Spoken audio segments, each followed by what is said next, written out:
ഈ ഒരാഴ്ചയും വിപണിയിൽ നേട്ടം തുടരുമെന്ന് തന്നെയാണ് കരുതുന്നത്. വിപണിയിലെ നിക്ഷേപ താല്പര്യം തുടരുക തന്നെയാണ്. പ്രത്യേകിച്ചും വിദേശ നിക്ഷേപ സ്ഥാപനങ്ങൾ നല്ല രീതിയിൽ വിപണിയിൽ ഇടപെടുന്നുണ്ട്. അതിൻ്റെ ഒരു സ്വാധീനമാണ് വിപണിയുടെ ഇപ്പോഴത്തെ നേട്ടത്തിൽ പ്രതിഫലിക്കുന്നത്. ആഗോള സാഹചര്യങ്ങളും വളരെ അനുകൂലമായി തന്നെ തുടരുന്നു. ആഗോള ഘടകങ്ങളും തൃപ്തികരം തന്നെയാണ്. ഒപ്പം തന്നെ ആഭ്യന്തര തലത്തിലും ഘടകങ്ങളെല്ലാം വളരെ അനുകൂലമായിരിക്കുന്നതും വിപണിയുടെ മുന്നോട്ടുള്ള നീക്കത്തിൽ നിർണായകം തന്നെയാണ്. എന്തായാലും വരും ദിവസങ്ങളിലും നിക്ഷേപ താല്പര്യം തുറന്നേക്കുമെന്ന് തന്നെയാണ് കരുതുന്നത്. ചെറുകിട നിക്ഷേപകരും വളരെ അനുകൂലമായി വിപണിയിൽ ഇടപെടുന്നുണ്ട്. വിപണിയുടെ ഓരോ തരത്തിലും ഓരോ നിലവാരത്തിലും ഉണ്ടാവുന്ന തിരുത്തലുകൾ നിക്ഷേപ അവസരങ്ങളായി പ്രയോജനപ്പെടുന്നതുകൊണ്ടാണ് ഈ ഒരു മുന്നേറ്റം സാധ്യമാകുന്നത്. വരും ദിവസങ്ങളിലും അതിൻ്റെ ഒരു നേട്ടം തുടർന്നേക്കുമെന്ന് തന്നെയാണ് കരുതുന്നത്.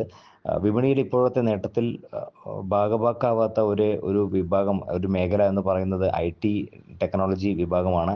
ആ ഒരു വിഭാഗത്തിൽ വേണ്ട രീതിയിൽ മറ്റ് മേഖലകളുമായി താരതമ്യം ചെയ്യുമ്പോൾ വേണ്ട രീതിയിൽ ഒരു നിക്ഷേപ താല്പര്യം ഉണ്ടായിട്ടില്ല. IT മേഖലയിൽ കൂടി ഒരു നിക്ഷേപ താല്പര്യം ഉണ്ടാവുകയാണെങ്കിൽ തീർച്ചയായും അത് വിപണി അടുത്ത നിലവാരത്തേക്ക് എത്തിക്കുന്നതിന് സഹായിക്കുകയും ചെയ്യും. ഇനിയുള്ള വിപണിയുടെ ഓരോ തിരുത്തലും നിക്ഷേപ അവസരം തന്നെയായിരിക്കും. സാങ്കേതികമായി മുൻനിര സൂചികയായി നിഫ്റ്റിക്ക് ഇനി ഇതിന് മുൻപ് ഉണ്ടായിട്ടുള്ള ഏറ്റവും ഉയർന്ന നിലവാരമായ 26,300 എന്നുള്ള നിലവാരം തന്നെയായിരിക്കും ഏറ്റവും പ്രധാനം.